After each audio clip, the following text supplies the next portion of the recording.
So who's really responsible for Nnamdi Kanu's ongoing detention?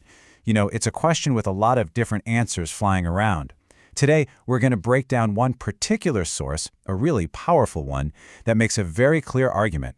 The blame doesn't lie with regional governors, but it points straight to the president. And that really is the central question, isn't it? Now, public opinion is all over the place on this, but the source we're looking at today, it doesn't pull any punches. It lays out two main stories that are going around and then sets out to prove why, in its view, only one of them actually holds water.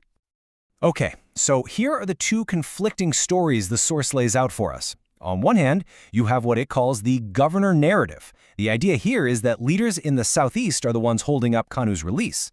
But then there's the presidential narrative, which points the finger directly at President Tinubu.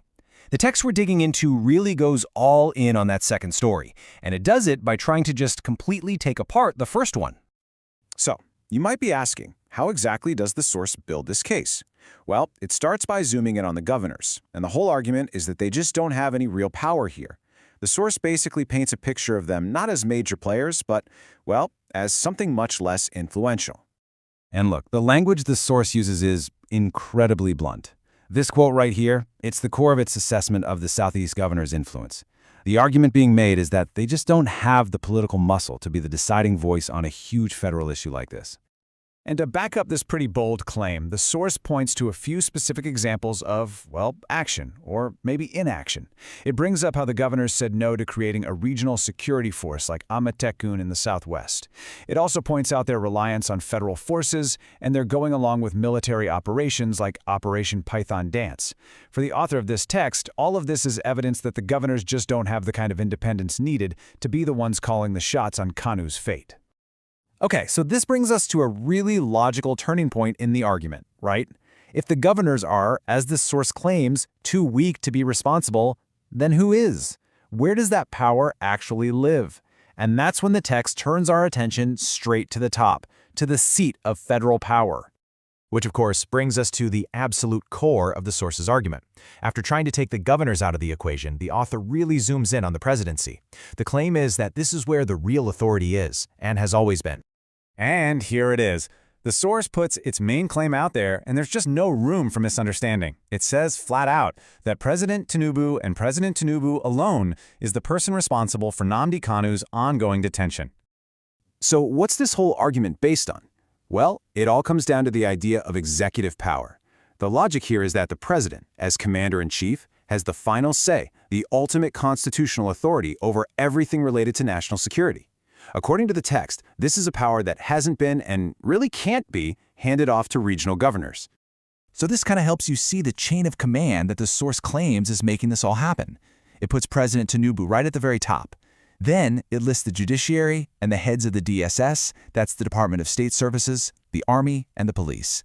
The text argues that this is the structure, the exact hierarchy that's enforcing the detention. Okay, so let's think about this for a second. If the source is so sure the power is with the presidency, then why is this other story, the one blaming the governors, even a thing? Well, according to this text, it's not just some simple misunderstanding. No, it's a calculated strategy, a deliberate misdirection. And when I say the source has strong feelings about this counter-narrative, I mean really strong. It uses words like evil and wicked. So it's not just saying that blaming the governors is wrong. It's framing it as something intentionally malicious, a straight-up deception. Then the argument takes another turn. The source brings in a very specific ethnic dimension. It claims this whole misdirection thing is part of a bigger plan by the Yoruba, and these are the source's words, to play with the minds of people and just shift everyone's focus. And the source doesn't stop there. It zooms out and frames this tactic as just one move in a much bigger political game. It actually calls it a classical manipulation of the APC government, which is the All Progressives Congress. All right, so all of this builds up to the author's final word on the matter. This is their definitive conclusion, the one that basically tries to end any other debate on the subject. And here it is, the final point from the source.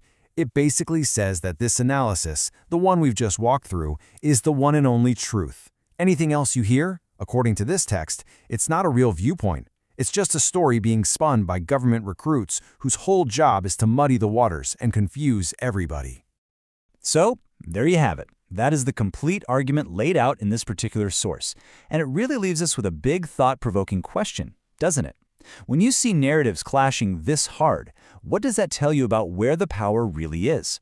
Maybe, just as this source suggests, the real power lies in controlling the story itself. Something to think about. Thanks for joining us for this breakdown.